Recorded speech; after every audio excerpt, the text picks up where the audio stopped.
Let's move on to the afternoon game here, Zach.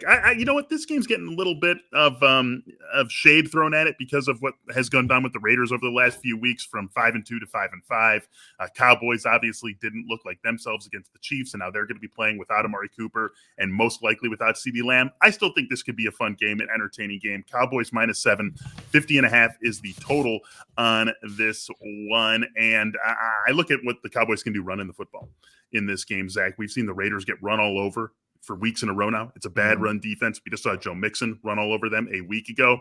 Tony Pollard, Ezekiel Elliott, those props also not yet available. Once they are, that's the first spot I'm looking for this game. Yeah, I mean, we know the Cowboys' firepower, right? But honestly, as of late, take out the Atlanta game, where's it been?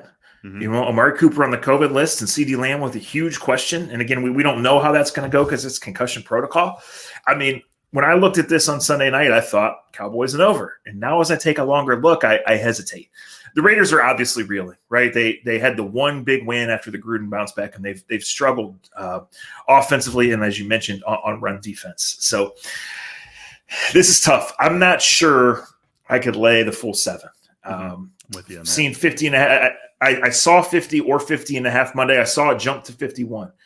But I just don't know without CeeDee Lamb, and I don't think the Raiders want to get into a shootout. So now I also don't think the NFL wants a punt fest. But I agree. Tony Pollard should eat in this game, certainly.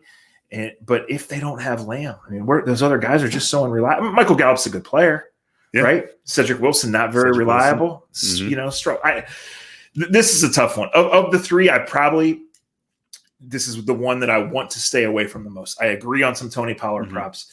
I would look at maybe some Renfro and Waller props. This Cowboys defense, we all know, is not as good as it showed early in the year. You can throw on those guys. I lean towards taking the 7 if I had to. But again, this is one I'm more inclined to look at the props or sit out because I have stronger feelings earlier and later.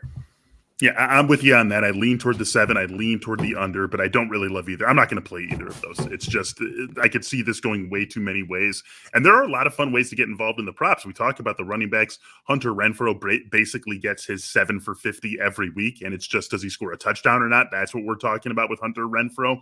And then I think that both of those Cowboys receivers, it's going to be interesting to see where their props are placed. Michael Gallup and Cedric Wilson, they're going to be the top 2 receivers almost certainly. There is a chance that CeeDee Lamb plays, but it's trending in the wrong direction. It's hard to clear concussion protocol from Sunday to Thursday, so it's unlikely CeeDee Lamb plays. So now we're looking at Michael Gallup and Cedric Wilson, and I think the question becomes, do they get penciled in for Cowboys number 1 and Cowboys number 2 receivers, even though they're not Amari Cooper and CeeDee Lamb? Or is it something more like Cowboys number 1 and Cowboys number 2 discounted by 30% because they are Michael Gallup and Cedric Wilson? That's what I'm going to be interested to see. Yeah, I think it comes down to guessing. Okay, it's we know Pollard has a role, right? And we know he's multi-talented. But is it a plus role where they plan to feed him the ball, split him out, run him around? Or is it the standard, he takes his couple carries, he plays on third downs? You know, we try to screen to him more.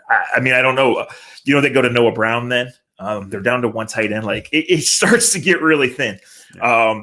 Pollard on the Cowboys side really stands out. And I know that Carr last week really struggled early to get the ball to anybody but Waller. It's never a bad idea to throw it to Waller. The Cowboys know that too. So we'll see. This is a lot of guessing. And you're right. I would take a look because it's going to be guessing on the book's part. To set those props and lines. And sometimes they just won't do it or they won't do it until an hour before the game. Right. So make sure that you're shopping around and make sure that you're taking a look because, you know, he in the concussion protocol, Lamb they have until 90 minutes before the game, right? He's not on IR. So you're just going to have to track that all the way through. Can we try to get in the head of Mike McCarthy for 1 second before we move on? No. I know, right? Exactly. That's what I'm saying here. But like, if I'm Mike McCarthy, if I'm the coach of the Cowboys, I'm thinking we need this win. We need to try to keep pace with our, the people with the other teams with us in the NFC. We're almost for sure going to win our division. We maybe have an outside shot at getting the 1 seed. Obviously, it's looking bleak after their loss coupled with Arizona's win a week ago. But maybe we got a shot at that.